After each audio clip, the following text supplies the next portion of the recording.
Good morning students. देखो भैया, अपने राजनीति विज्ञान पढ़ रहे थे और उसमें अपने छठे चैप्टर की चर्चा कर रहे थे। अंतर्राष्ट्रीय संगठन अर्थात संयुक्त राष्ट्र संघ, इसकी अपने चर्चा कर रहे थे। और इस चैप्टर के अपने 3 पार्ट या अपने कहे कि 3 वीडियो हो भी चुके हैं। आज बात करेंगे अपने चौथे पार्ट की और आज अपना ये चैप्टर कंप्लीट हो जाएगा।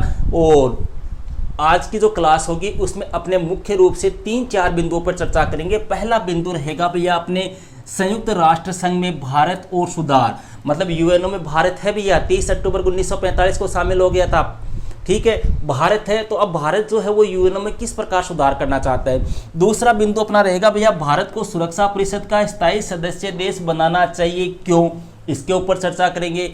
तीसरा बिंदु रहेगा अपने एक ध्रुवीय विश्व में संयुक्त राष्ट्र संघ की क्या भूमिका है, क्या योगदान है, उसकी क्या प्रासंगिकता है, इसके ऊपर चर्चा करेंगे।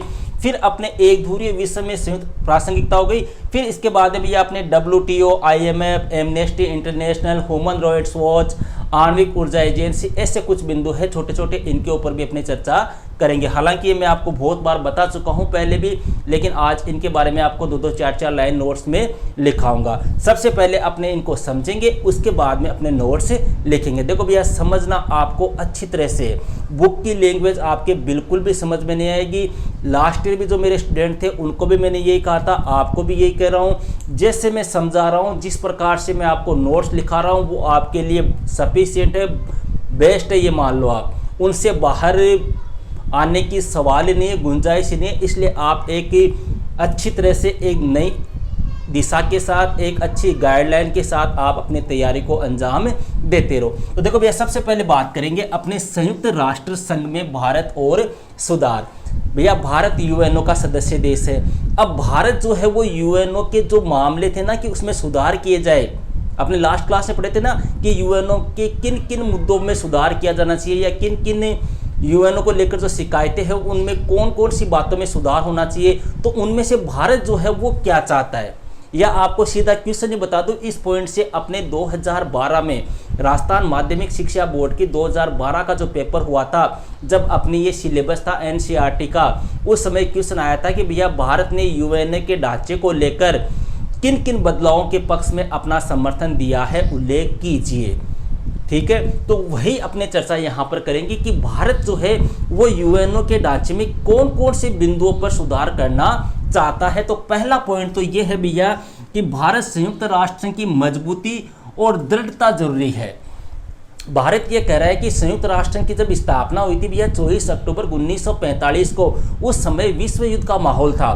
तो उस समय इसकी स्थापना का उद्देश्य था अंतर्राष्ट्रीय शांति स्थापित करना, झगड़े समाप्त करना और सदस्य देशों के मध्य आपसी जो शत्रुता थी, जो वैमनस्यता थी या जो भेदभाव था, जो द्वेष था, उसको समाप्त करना। उस समय का ये उद्देश्य था। लेकिन भारत ये चाह रहा है कि अब यूएनओ जो है, अब यूएनओ बिना किसी दबाव के, किसी भी देश के दबाव में ना आए, किसी भी देश का उसके ऊपर अंकुश ना हो, बिना किसी रोक टोक के बेझिझक होकर निष्पक्ष रूप से मजबूती और दृढ़ता के साथ में क्या करे, निर्णय करे। पहला बिंदु तो भारत ये चाहता है।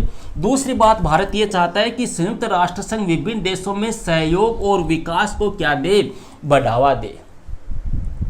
भारत ये कह रहा है कि जब यूएनओ की स्थापना हुई थी उस समय आपका अलग उद्देश्य था, उस समय विश्व युद्ध का माहौल था या अलग कुछ भी माहौल मान लो।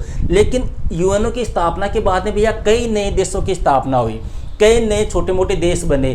तो भारत ये चाहता है कि यूएनओ जो है अब विकास को ज़्यादा महत्व दे। क्यों? क्योंकि अंतर्राष्ट्रीय शांति और सुरक्षा को बनाए रखने के लिए भैया सबसे मेन जो चीज़ जरूरी है वो क्या है, विकास ही जरूरी है। तो भारत ये कह रहा है कि यूएनओ को अब अपनी कार्यशैली में थोड़ा सा बदलाव करना चाहिए।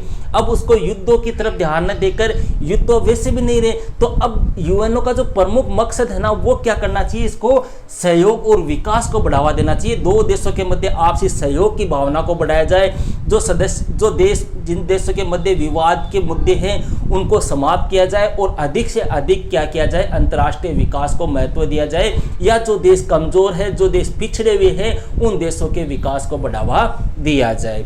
तीसरा बिंदु जो भारत की सबसे बड़ी मेन मांग है भैया वो ये है, सुरक्षा परिषद में क्या की जाए, वृद्धि की जाए। भैया यूएनओ के 6 अंग है और 6 अंगों में से देखो सबसे मेन जो अंग होता है वो सुरक्षा परिषद ही होता है। और सुरक्षा परिषद में अपने सदस्य देश कितने हैं? 15 है, जिनमें से 10 तो अस्थायी है और 5 क्या है? स्थायी है। जो 10 अस्थायी सदस्य होते हैं भैया, उनका चुनाव कितने वर्ष के लिए होता है? 2 वर्ष के लिए होता है। तो भारत ये कह रहा है कि जो सुरक्षा परिषद में स्थायी सदस्य देश है 5, या सुरक्षा परिषद में जो 15 सदस्य देश है, देखो स्टार्टिंग में 15 नहीं थे भैया, ये भी आपको ध्यान रखना है। 1965 तक यूएनओ की सुरक्षा परिषद के जो सदस्य देश थे वो कितने थे? 11 थे। 1965 में 11 से बढ़ाकर इनकी संख्या कितनी कर दी गई? 15 कर दी गई। तो भारत ये कह रहा है कि 1965 में 15 किए थे, 1965 के बाद आज 2021 में लगभग 55-56 साल हो गए। तो यूएनओ की जो सुरक्षा परिषद है ना, उसमें और भी सदस्य जोड़े जाए ताकि अन्य देशों को भी क्या मिल सके? प्रतिनिधित्व का मौका मिल सके। ये भारत की प्रमुख मांग है। देखो छोटा क्वेश्चन पूछ सकते हैं कि भारत जो है वो यूएनओ के किस अंग में वृद्धि करना चाहता है? तो ध्यान रखना भैया, कौन सा अंग है? सुरक्षा परिषद। भारत ये चाहता है कि इस सुरक्षा परिषद के जो सदस्य हैं उन सदस्यों की संख्या में वृद्धि की जाए। इसके बाद में भैया भारत की अगली मांग है कि विकासशील देशों को क्या दिया जाए? महत्व दिया जाए। भारत ये कह रहा है कि यूएनओ में जिन देशों का प्रभुत्व है, अमेरिका है, ब्रिटेन है, फ्रांस है, रूस है, चीन है, जापान है, ये देश तो पहले से विकसित देश है, ये देश तो पहले से ताकतवर ही, ये तो हर दृष्टि से पूर्ण है, इनके पास तो किसी प्रकार की कोई कमी नहीं है, तो विकसित देश है। तो भारत ये कह रहा है कि यूएनओ को अब विकसित देशों को ज्यादा महत्व न देने की बजाय किसको महत्व दे? विकासशील देशों को महत्व दे। भैया द्वितीय विश्व युद्ध के बाद में एशिया है, अफ्रीका है, इन महाद्वीपों से कई विकासशील देशों का निर्माण हुआ। तो भारत ये चाहता है कि जो देश विकासशील देश है उन विकासशील देशों को क्या दे? यूएनओ अधिक से अधिक महत्व दे। देखो भैया आपको पता है आम सभा या महासभा, इसके या यूएनओ की बात करें तो यूएनओ के टोटल सदस्य देश कितने हैं? 193 है। और 193 सदस्य देशों में से 70% सदस्य देश जो है वो कौन से हैं? विकासशील सदस्य देश है। तो भारत ये चाहता है कि सुरक्षा परिषद के जो भी फैसले हो उन फैसलों में किनको भी महत्व दिया जाए? विकासशील सदस्य देशों को भी महत्व दिया जाए। अब यहाँ पे बात आती है भैया कि भारत जो है उसको सुरक्षा परिषद का स्थायी सदस्य देश बनना चाहता है। भारत सुरक्षा परिषद का क्या बनना चाहता है? स्थायी सदस्य देश बनना चाहता है। जो 5 स्थायी सदस्य देश है ना, भारत चाहता है कि इनकी संख्या बढ़ाई जाए और हमें भी शामिल किया जाए। तो अब यहाँ पे क्वेश्चन आता है कि क्या भारत को सुरक्षा परिषद का स्थायी सदस्य देश बनाना चाहिए? तो भैया बनाना चाहिए। क्यों बनाना चाहिए? क्योंकि सुरक्षा परिषद की सदस्यता ग्रहण करने के लिए जो मानदंड कोफी अन्नान बान की मून के समय जो शिकायतें हुई थी फिर उनका निवारण हुआ था कोफी अन्नान के समय, लास्ट वीडियो में मैंने बताया था, जो मानदंड निर्धारित किए गए थे या सुरक्षा परिषद की सदस्यता ग्रहण करने के लिए जो शर्तें चाहिए वो सभी शर्तें भारत क्या करता है? पूरी करता है। कौन कौन सी शर्तें भैया? पहली शर्त तो क्या थी कि जनसंख्या ज़्यादा होनी चाहिए।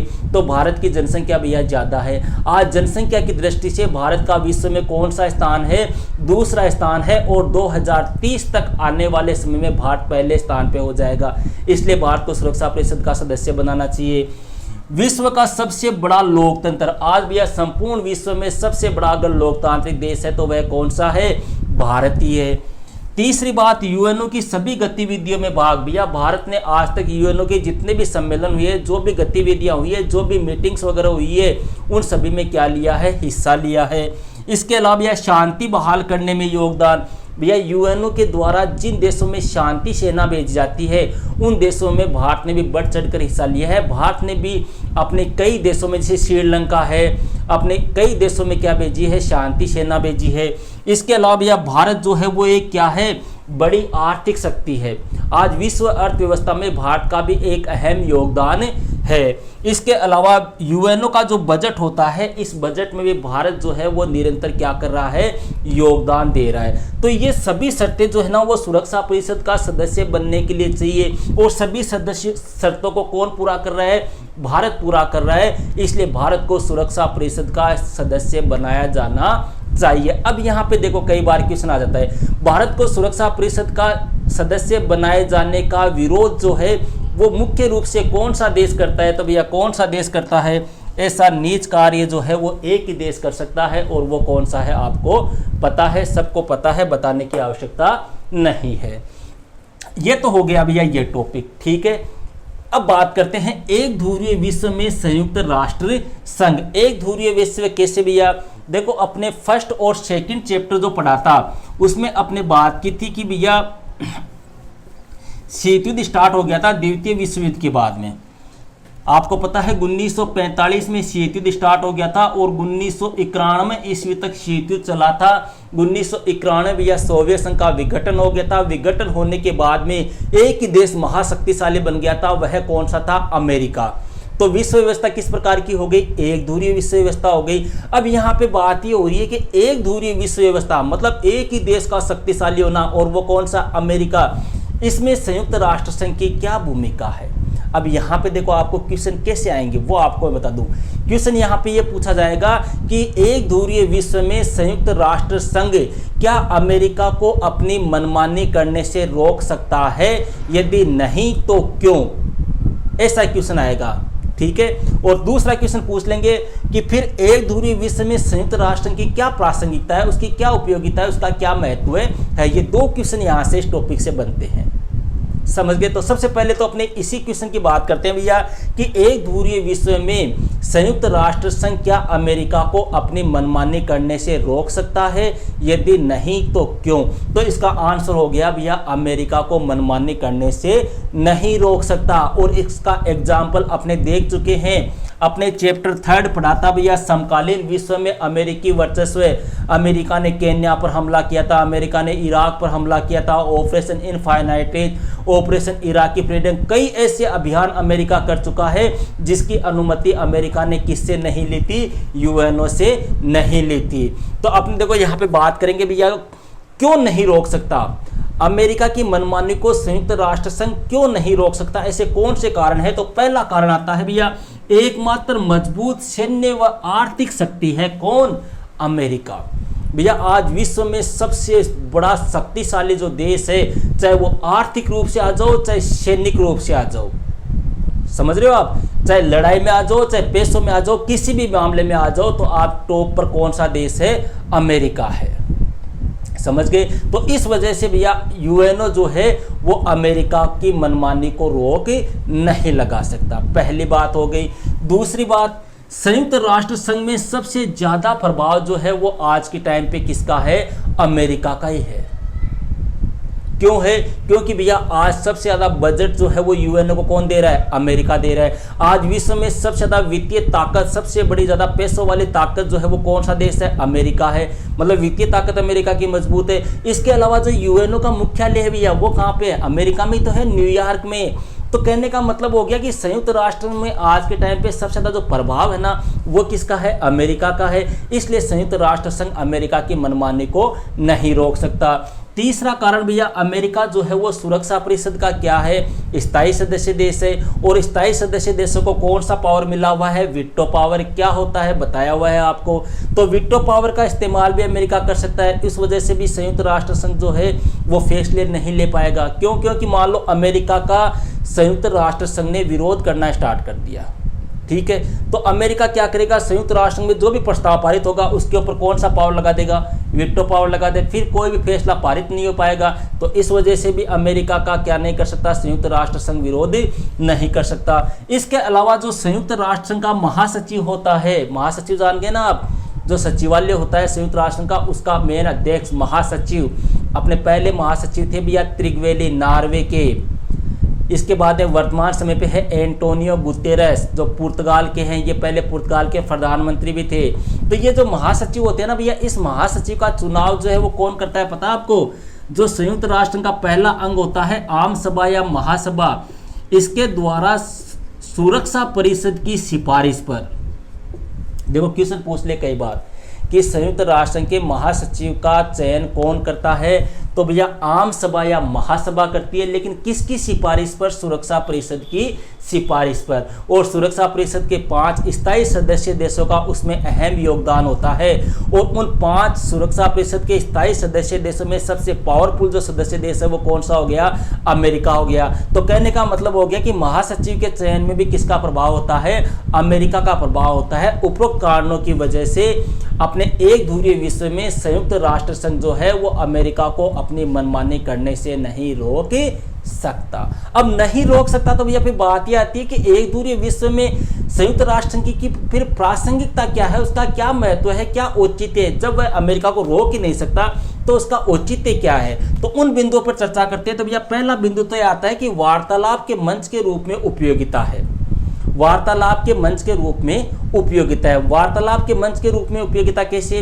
देखो भैया, कई बार क्या होता है, जब यूएनओ की कोई मीटिंग होती है तो उस मीटिंग का संचालन करने के लिए किसकी आवश्यकता होती है? सभी सदस्य देशों की आवश्यकता होती है। सभी देशों की मीटिंग होनी आवश्यकता है। तो उस मीटिंग का जो जरिया है वो कौन है? यूएनओ ही तो है। आज अगर अमेरिका सभी देशों को बुलाए कि आ जाओ हम मीटिंग करेंगे, तो शायद ही मेरे ख्याल से कोई सदस्य देश जाएगा, या जाएंगे थोड़े बहुत चले जाएंगे जो अमेरिका के पक्षधर है। लेकिन अगर यही कार्य संयुक्त राष्ट्र संघ करे कि जितने भी सदस्य देश है वो आओ मीटिंग होगी, तो सभी सदस्य देश जाएंगे। इसलिए भैया वार्तालाप करने के लिए या मीटिंग करने के लिए या विवादों को सुलझाने के लिए या संधियां करने के लिए या विकास करने के लिए जो एक मंच होता है ना, वो मंच कौन प्रदान कर रहा है? संयुक्त राष्ट्र संघ प्रदान कर रहा है। इसके अलावा दूसरा बिंदु आता है भैया अमेरिका की दृष्टि से उपयोगी है। संयुक्त राष्ट्र संघ जो है ना आज अमेरिका की दृष्टि से उपयोगी है। देखो, हालांकि अमेरिका के कुछ नेता है ना वो अब भी संयुक्त राष्ट्र संघ की क्या करते हैं? आलोचना करते हैं। लेकिन अमेरिका को यह पता है कि सामाजिक और आर्थिक मुद्दों पर जब भी कोई मीटिंग होगी या हमें जब 193 सदस्य देश जो है यूएनओ के, उनका हमें क्या लेना पड़ेगा? सहयोग लेना पड़ेगा। अमेरिका ये जानता है कि जब भी कभी भी सामाजिक और आर्थिक विकास के मुद्दों पर मीटिंग होगी तो हमें किसका सहयोग प्राप्त होगा? संयुक्त राष्ट्र संघ के 193 सदस्य देशों का क्या होगा? सहयोग प्राप्त होगा। इस वजह से वर्तमान समय में यूएनओ की प्रासंगिकता बनी हुई है। इसके अलावा भैया कुछ हद तक अंकुश लगाया जा सकता है। संयुक्त राष्ट्र संघ के द्वारा अमेरिका के ऊपर कुछ हद तक क्या लगाया जा सकता है? अंकुश लगाया जा सकता है। उसका विरोध भी किया जा सकता है। जो सदस्य देश है उन सदस्य देशों के द्वारा आपसी बातचीत, आपसी एक प्रकार से सहयोग या समन्वय की भावना को बनाते हुए या देश हित की भावना को ध्यान में रखते हुए अमेरिका की जो शक्तियां हैं उसके ऊपर यूएनओ कुछ हद तक अंकुश में लगा सकता है, उसको रोक सकता है, उसको कुछ समय के लिए डांट सकता है। क्लियर है? ये हो गई भैया आपका ये पॉइंट। अब देखो 3-4 पॉइंट है, हालांकि ये अपने में आपको बहुत बार बता चुका हूँ। पहले बात करते हैं भैया विश्व व्यापार संगठन की। देखो विश्व व्यापार संगठन भैया जिसको शॉर्टकट में अपने बोलते हैं WTO, इसकी स्थापना हुई थी भैया 1 जनवरी 1995 को। और कौन से संगठन के स्थान पे हुई थी? गेट के स्थान पे हुई थी। पहले एक संगठन था गेट, GATT। कई बार नाम पूछ लेते हैं गेट का, तो ध्यान रखना। जी से हो गया भैया जनरल, ए से हो गया agreement on trade and tariff, general agreement on trade and tariff. इस संगठन के स्थान पे भैया कौन सा संगठन बना था? विश्व व्यापार संगठन। 1 जनवरी 1995 को इसकी स्थापना हुई थी। और इसका जो प्रमुख कार्य है भैया वो क्या है? वैश्विक व्यापार के जो नियम है उन नियमों का निर्धारण करना या नियमों को बनाना या नियमों को निश्चित करना कि विश्व में व्यापार किस प्रकार से होगा, किस प्रकार के नियम लागू होंगे। ये सारे काम कौन करता है? WTO करता है। और वर्तमान समय में अपने बात करें 2020 के अकॉर्डिंग, 2020 में इसके जो सदस्य देशों की संख्या थी वो कितनी थी? 164। मैं 2020 के बता रहा हूँ भैया, ध्यान रखना। आप अपने बुक के अकॉर्डिंग ये मत करना गुरुजी मखाड़ी किताब में कता दे रहे हैं। 2020 के अकॉर्डिंग इसकी सदस्य संख्या कितनी है? 164। दूसरा आता है भैया IMF अर्थात इंटरनेशनल मॉनेटरी फंड, अंतर्राष्ट्रीय मुद्रा कोष। देखो भैया यहाँ पे पहला क्वेश्चन तो ये पूछते हैं कि अंतर्राष्ट्रीय मुद्रा कोष का पूरा नाम क्या है? तो इसका पूरा नाम है भैया अंतर्राष्ट्रीय पुनर्निर्माण एवं विकास बैंक। इसकी स्थापना हुई थी 1945 में। इसका मुख्यालय जो है वो कहाँ पर है? वाशिंगटन में बताया हुआ है। विश्व बैंक और अंतर्राष्ट्रीय मुद्रा कोष दोनों का मुख्यालय वाशिंगटन में है। दोनों की स्थापना 1945 में हुई है, ठीक है ना।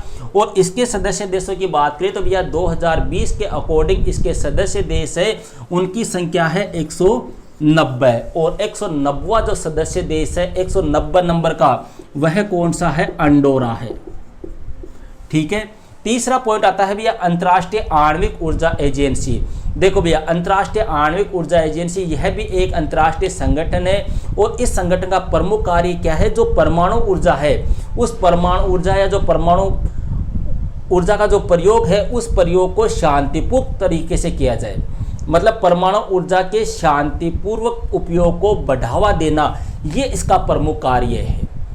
ये चाहता है कि जो परमाणु आविष्कार है या जो परमाणु ऊर्जा है या जो परमाणु बम है, इनका प्रयोग जो है वो शांति स्थापित करने में किया जाए, सैन्य रूप से इसका प्रयोग नहीं किया जाए। सैन्य रूप से इसके प्रयोग को रोकने का प्रयास इसके द्वारा किया जाता है और इसकी स्थापना हुई थी भैया 1957 में। क्लियर है। फिर आता है भैया एमनेस्टी इंटरनेशनल। देखो यह क्या है, यह एक स्वयंसेवी अंतर्राष्ट्रीय संगठन है भैया। यह संपूर्ण विश्व में क्या करता है, मानवाधिकारों की रक्षा के लिए अभियान चलाता है। जो मनुष्य के जो अधिकार है उन अधिकारों का कोई हनन ना हो, उन अधिकारों पर कोई रोक ना लगे, उन अधिकारों में किसी प्रकार की कोई कटौती ना हो, इसके लिए ये क्या चलाता है, अभियान चलाता है। तथा मानवाधिकारों से जुड़ी हुई जो रिपोर्ट होती है उन रिपोर्ट को तैयार करना और उनको प्रकाशित करना इसका प्रमुख कार्य है। फिर आता है भैया ह्यूमन राइट्स वॉच। ये अमेरिका का संगठन है भैया। ये भी किससे जुड़ा हुआ है, मानवाधिकारों से जुड़ा हुआ है। मतलब अमेरिका का सबसे बड़ा अंतर्राष्ट्रीय मानवाधिकार संगठन अगर पूछ ले तो वह कौन सा है, ह्यूमन राइट्स वॉच है। ये समस्त विश्व की मीडिया का ध्यान जो है वो मानवाधिकारों के उल्लंघन की ओर खींचता है। जैसे मान लो कहीं पर मान लो मानवाधिकारों का उल्लंघन हो रहा है अमेरिका में, तो उसका ध्यान जो है, उस मीडिया का ध्यान जो है वो खींचने का काम कौन करेगा, यही ह्यूमन राइट्स वॉच करता है। यह भी मानवाधिकारों की वकालत करने का कार्य करता है। ये हो गया भैया आपका चैप्टर कंप्लीट। अब कॉपी निकालो, मैं थोड़ा स्पीड से लिखाऊंगा, आप वीडियो को आगे पीछे करके एडजस्ट कर लेना। और हेडिंग लगाओ संयुक्त राष्ट्र संघ में भारत और सुधार, संयुक्त राष्ट्र संघ में भारत और सुधार। और एक क्वेश्चन भी लिख लो, फिर हेडिंग लगाने के बाद में क्वेश्चन भी लिख लो भैया, ताकि कई बार क्वेश्चन आ जाए तो आप डाउट ना हो। क्वेश्चन भी लिख लो साथ में ही, हेडिंग लगा लो और हेडिंग के साथ में क्वेश्चन भी लिख लो। क्वेश्चन लिखो भैया, भारत ने संयुक्त राष्ट्र संघ के ढांचे में, भारत ने संयुक्त राष्ट्र संघ के ढांचे में बदलाव के किन किन आधारों का समर्थन किया है, उल्लेख कीजिए। इसका आंसर लिखो भैया, भारत ने संयुक्त राष्ट्र संघ के ढांचे में बदलाव के मसले को कई आधारों पर समर्थन दिया है, कई आधारों पर समर्थन दिया है। फिर नंबर 1 लगा के लिख लो ऐसे।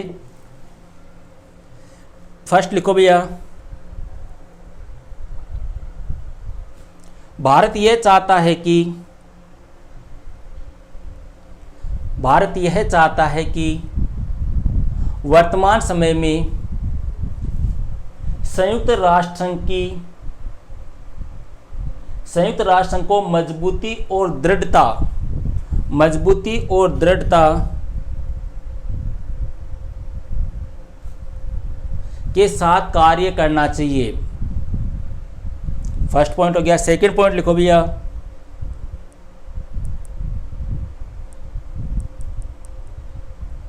भारत ने इस बात का समर्थन भी किया है कि संयुक्त राष्ट्र संघ एवं विभिन्न देशों के मध्य, संयुक्त राष्ट्र संघ एवं विभिन्न देशों के मध्य सहयोग बढ़ाने एवं विकास को बढ़ावा देने में यूएनओ महत्वपूर्ण भूमिका अदा करे। नंबर 3 लगा के लिखो, भारत संयुक्त राष्ट्र संघ के एजेंडे में विकास को बढ़ावा देने की बात करता है, क्योंकि अंतर्राष्ट्रीय शांति और सुरक्षा को बनाए रखने के लिए विकास आवश्यक है। नंबर 4 लगा के लिखो भैया,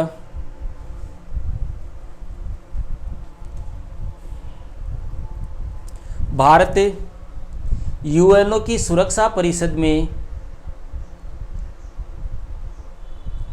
सदस्यों की बढ़ोतरी का समर्थन करता है। भारत ये चाहता है कि यूएनओ के स्थायी और अस्थायी सदस्यों की संख्या में वृद्धि की जाए, क्योंकि 1965 में सुरक्षा परिषद के सदस्यों की संख्या 11 से बढ़ाकर 15 की गई थी, जो वर्तमान समय तक यथावत है। नंबर 5 पॉइंट लिखो भैया। भारत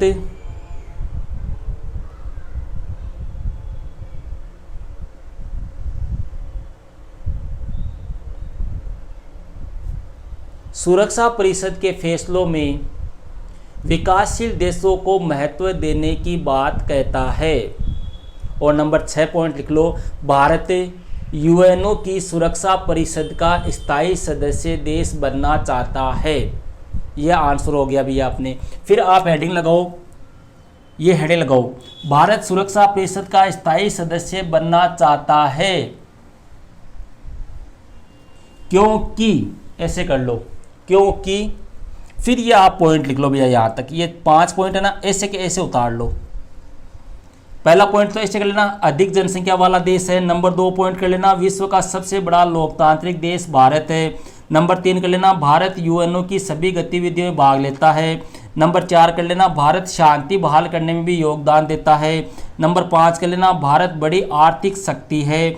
नंबर 6 कर लेना भैया, यूएनओ के बजट में भारत लगातार योगदान दे रहा है। ऐसे कर लेना।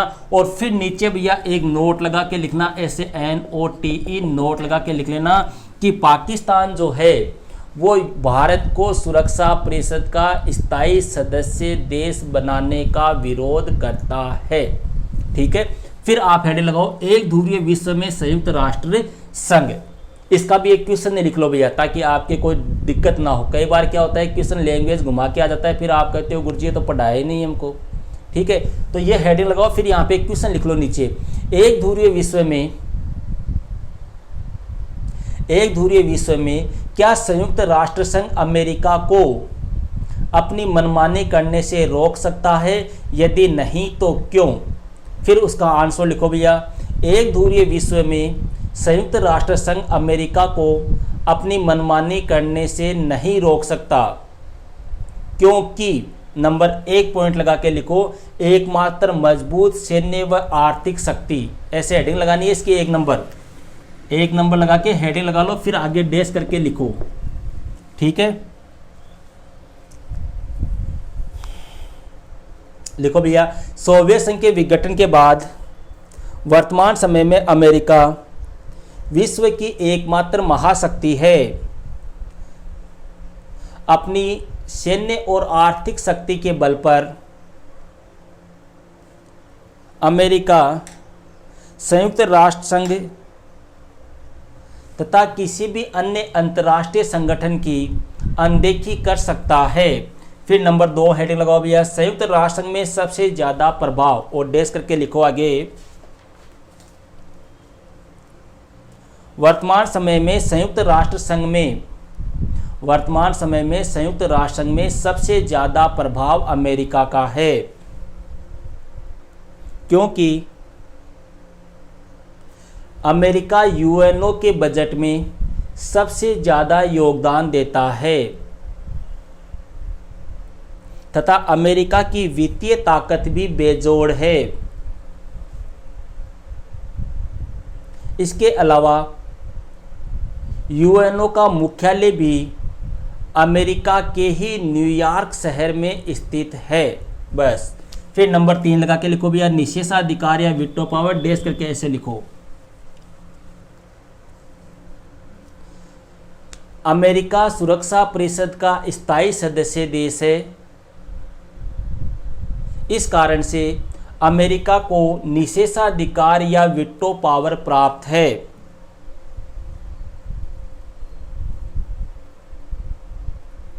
यदि अमेरिका को कभी यह लगे कि कोई प्रस्ताव उसके अथवा उसके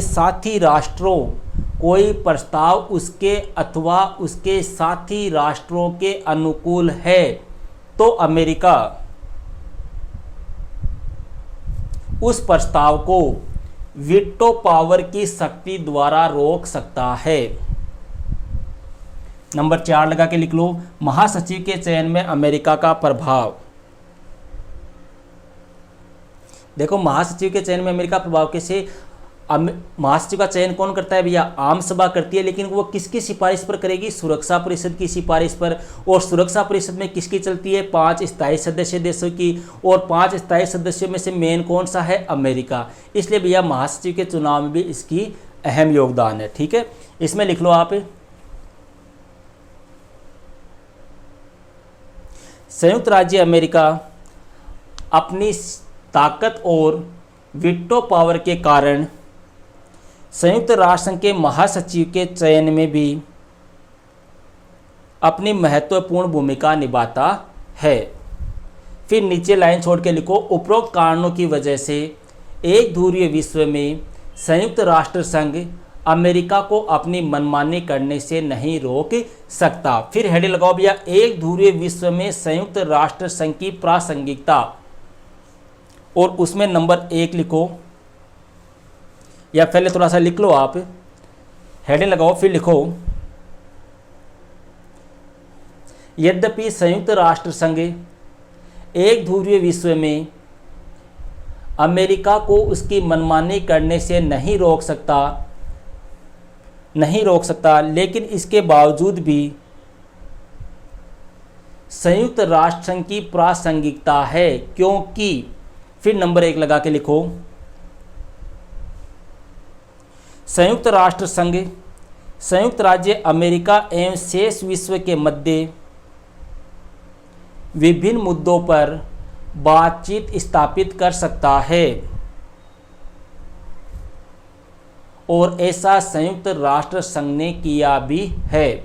फिर नंबर 2 लगा के लिखो, अमेरिकी नेता संयुक्त राष्ट्र संघ की आलोचना करते दिखाई देते हैं, लेकिन वे इस बात को भी समझते हैं कि सामाजिक एवं आर्थिक विकास के मुद्दे पर यूएनओ के माध्यम से 193 देशों को एक साथ किया जा सकता है। फिर नंबर 3 लगाओ,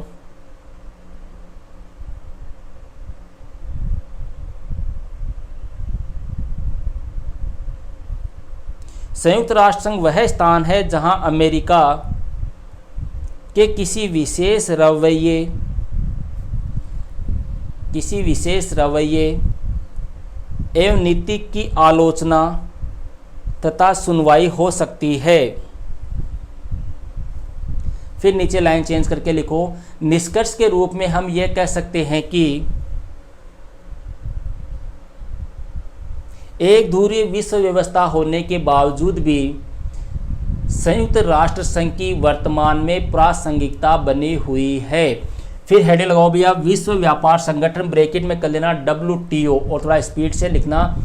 WTO की स्थापना 1 जनवरी 1995 को गेट के स्थान पर हुई, ऐसे लिख लो GATT, गेट, ब्रैकेट में लिख लेना भैया, गेट के स्थान पे हुई। ब्रैकेट में गेट है ना, इसके आगे लिख लेना इसका पूरा नाम, general agreement on trade and tariff के स्थान पर हुई। विश्व व्यापार संगठन का प्रमुख कार्य वैश्विक व्यापार के नियमों का निर्धारण करना है। 2020 में इसके सदस्य देशों की संख्या 164 थी।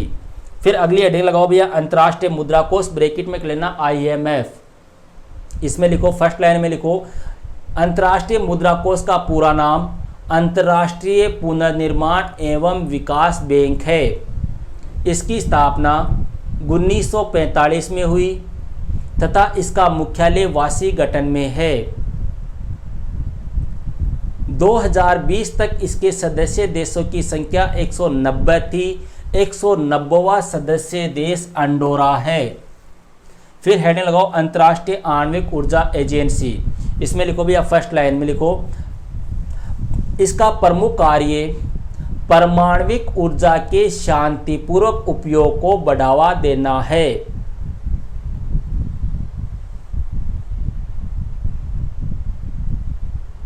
यह संगठन परमाणु ऊर्जा के सैन्य प्रयोग को रोकने का प्रयास करता है। तीसरी लाइन में लिख लो, इसकी स्थापना 1957 में हुई। फिर नंबर 4 हेडिंग लगाओ भैया, एमनेस्टी इंटरनेशनल। अगली हेडिंग है एमनेस्टी इंटरनेशनल। इसकी फर्स्ट लाइन में लिखो भैया, यह एक स्वयंसेवी संगठन है। यह संपूर्ण विश्व में मानवाधिकारों की रक्षा के लिए अभियान चलाता है। अगली लाइन में लिखो, इस संगठन का प्रमुख कार्य मानवाधिकारों से जुड़ी रिपोर्ट तैयार करना और उसको प्रकाशित करना है। फिर हेडिंग लगाओ भैया, ह्यूमन राइट्स वॉच। इसमें लिखो फर्स्ट लाइन में, यह अमेरिका का सबसे बड़ा अंतर्राष्ट्रीय मानवाधिकार संगठन है। सेकेंड लाइन में लिख लो, यह समस्त विश्व की मीडिया का ध्यान मानवाधिकारों के उल्लंघन की ओर खींचता है। और एक लाइन और लिख लो, यह भी मानवाधिकारों की वकालत करने वाला सबसे बड़ा स्वयंसेवी संगठन है। ये लो भैया, आपका ये चैप्टर कंप्लीट हो चुका है। नेक्स्ट वीडियो में बात करेंगे अपने नेक्स्ट चैप्टर की। Okay, that's all.